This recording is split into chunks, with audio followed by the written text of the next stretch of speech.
Halo semuanya, selamat datang di channel Sonsembok Film.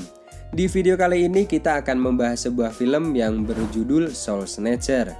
Film ini mengisahkan tentang seorang pemuda lemah dan dianggap idiot, ternyata adalah dewa rubah berekor 9 setelah berhasil menyelesaikan misi yang sangat mustahil dari gurunya.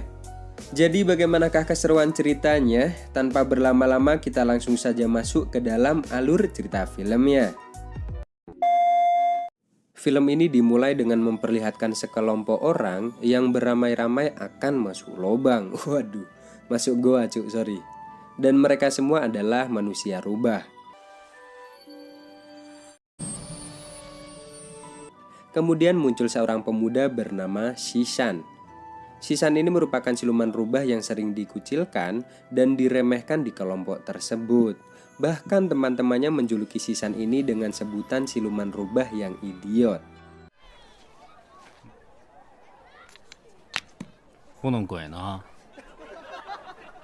Kemudian mereka semua pun masuk ke dalam goa. Di sana ada seorang kakek tua yang merupakan ketua di kelompok tersebut.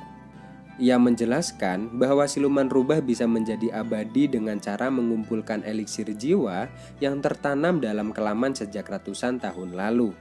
Eliksir jiwa sendiri adalah roh manusia, sedangkan kelaman adalah merupakan wadah dari eliksir jiwa tersebut. Dan para siluman rubah bisa mendapatkan eliksir itu dengan cara memperdaya manusia.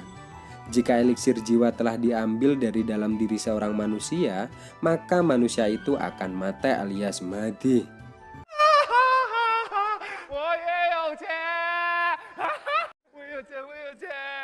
Kemudian kakek ketua itu menambahkan bahwa di hari ke-15 bulan depan, eliksir jiwa berwarna putih yang terjadi dalam 1000 tahun sekali akan muncul, dan mereka harus bisa mendapatkannya.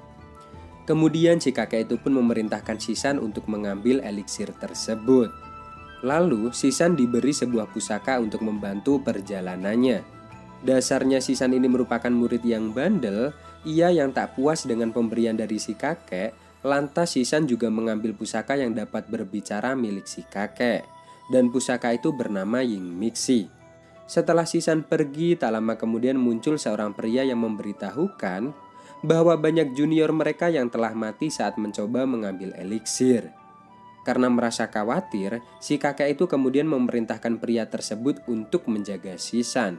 Dan rupa-rupanya, pria itu sendiri merupakan guru dari Shisan. Kemudian cerita berlanjut saat Shisan telah berada di sebuah kota. Di sini, Shisan bertemu dengan seorang pemuda bernama Zizi. Zizi lalu menanyakan suatu hal kepada Shisan. Namun, Shisan yang merasa terganggu dengan kedatangan Zizi ini, lantas ia pun mencoba untuk mengusirnya.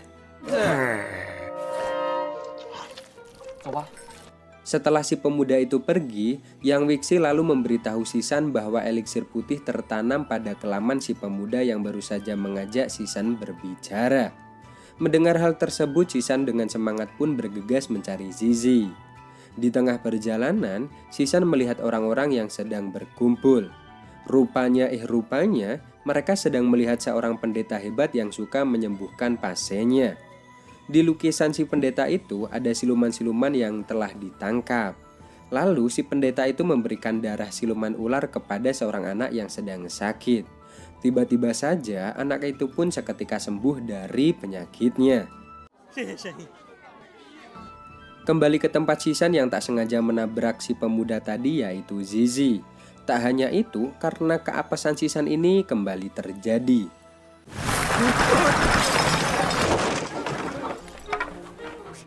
Keributan itu pun membuat keledai milik Zizi ini pergi kabur. Tapi keledai itu balik lagi dan menabrak si Shisan.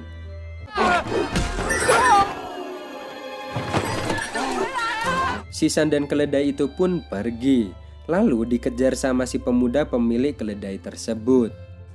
Tak jauh dari tempat itu, si pendeta yang bisa menyembuhkan orang tadi memberikan jimat pelindung di punggung Zizi. Sampai akhirnya mereka sampai di tengah hutan. Di sini Zizi memarahi Shisan karena telah membuat keledainya kabur. Lalu mereka berdua pun kejar-kejaran sampai akhirnya kecapean sendiri. Sisan lalu mengajak Zizi untuk beristirahat di sebuah bangunan di dekat tempat itu yang tidak terpakai. Di sini, Sisan yang kembali teringat jika di dalam diri si pemuda ini ada kelamannya yang menyimpan eliksir putih, tiba-tiba Sisan ini menjadi bersikap baik kepada Zizi. Wah, ini super penjilat.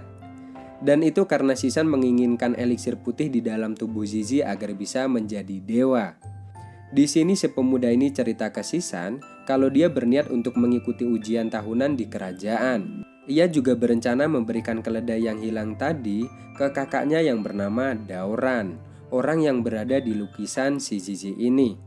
Setelah itu Zizi yang merasa kecapean ini pun tidur.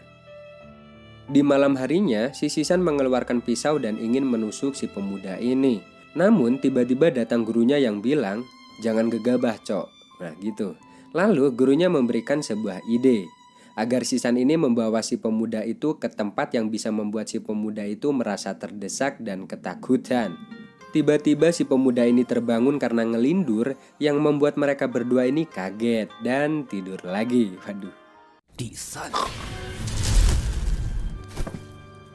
Akhirnya Sisan pun meminta bantuan ke gurunya ini.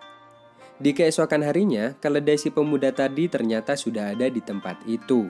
Dan rupanya gurunya Sisanlah yang sudah mencari dan mengembalikan keledai ini. Kemudian mereka pun melanjutkan perjalanan sampai mereka sampai di sebuah penginapan yang terlihat sangat sepi dan sunyi. Bahkan saat Zizi ini mencoba bertanya kepada orang di penginapan itu, ia malah disuruh untuk jangan berisik.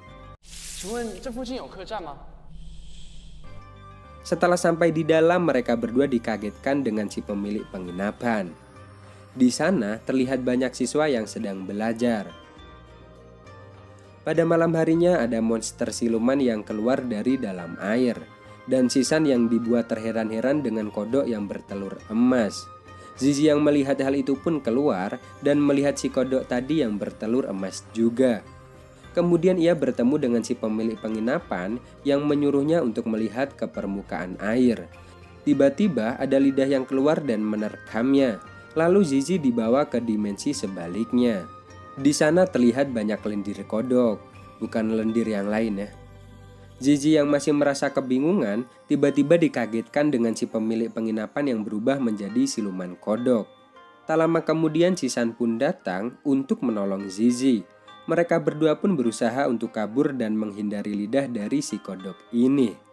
Karena tenaga dari si kodok itu yang besar, membuat tiang penyangga di tempat itu pun hancur.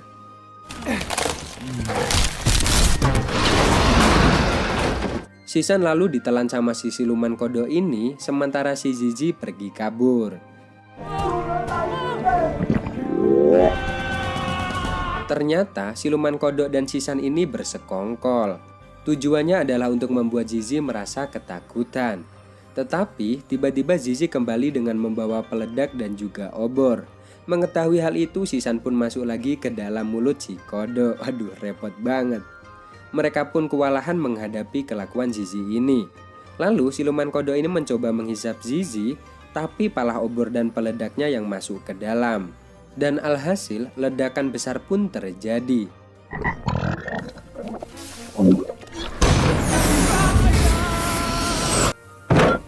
Sampai membuat si Sisan ini pingsan. Siluman kodok juga ikutan pingsan, Cok. Kemudian diangkat sama kodok-kodok kecil lainnya. Si Zizi juga dibuat pingsan sama gurunya Sisan. Cerita kemudian berlanjut dengan mereka semua yang berada di atas perahu. Siluman kodok di sini dikenalkan sama gurunya Sisan yang datang untuk membantunya. Lalu gurunya Sisan ini memberikan sebuah rencana di sebuah kota yang bernama Jiangkang. Karena di kota itu ada seseorang yang dapat melihat jenis eliksir yang ada di dalam jiwa Zizi. Ada eliksir putih atau hitam gitu. Di tengah perbincangan itu, mereka dibuat kaget dengan Zizi yang tiba-tiba terbangun. Lalu Sisan menunjukkan jati diri yang sebenarnya kalau dia adalah siluman rubah dan tidak akan menyakiti Zizi. Kemudian Zizi memberikan sebuah obat kuno dari keluarganya. Setelah itu Zizi bertanya kepada Sisan kenapa perahu yang mereka naiki bisa berjalan sendiri. Yang ternyata Perahu itu didorong sama si siluman kodok dengan gaya kodok. Singkat cerita, mereka semua pun sampai di kota Jiangkang. Mereka lalu masuk ke kota itu yang isinya itu serabi lempit nan anget semua cuy. Waduh. Karena Zizi ini masih teramat polos, ia pun kebingungan saat ditawari jajanan serabi lempit dan dipersilahkan masuk. Sampai kemudian ada seorang anak kecil yang meminta dia untuk datang ke suatu tempat. Lalu mereka pun jalan sampai akhirnya sampai di sebuah tempat VIP yang menjual serabi lempit berkualitas tingkat tinggi. Katanya ada seseorang yang mencari Zizi di tempat itu, yaitu kakaknya, si Daoran. Dan di dalam gurunya Sisan ini menyambut mereka. Yang rupanya ini semua adalah rencananya guna untuk membantu Sisan. Lalu Sisan dibawa ke sebuah tempat kosong di sana. Yang ternyata itu adalah tempat para siluman. Rupanya tempat itu adalah milik siluman perempuan yang dapat melihat eliksir di jiwa Zizi. Saat rencana mereka berlangsung, Sisan dan gurunya menunggu di luar. Kembali ke tempat Zizi yang masuk ke dalam ruangan dan melihat wanita yang begitu cantik. Di sini Zizi pun terhipnotis dengan paras ayu si wanita ini. Kemudian Zizi dirayu-rayu dengan kemolekan tubuhnya, lalu diajaklah ke tempat tidur. Tiba-tiba Zizi menampar dirinya sendiri untuk menyadarkannya dari rasa kesangean cuy. Dan saat dirayu lagi sudah tidak bisa. Si Zizi pun berusaha kabur dari tempat itu dan menghindari si wanita tersebut. Tapi si wanita cantik ini terus saja menggodanya. Dan wanita ini bernama Ying Lian. Saat Zizi akan diserang karena Zizi tak sengaja berdarah, Ying Lian pun terlempar karena di punggung Zizi ini ada mantra pelindung dari si pendeta di kota tadi. Namun, si Ying Lian pun tetap berpura-pura baik-baik saja. Dan begitu terus sampai penampilan si Ying Lian ini berantakan, Cuk. Sampai dia terlempar keluar dari atap genteng.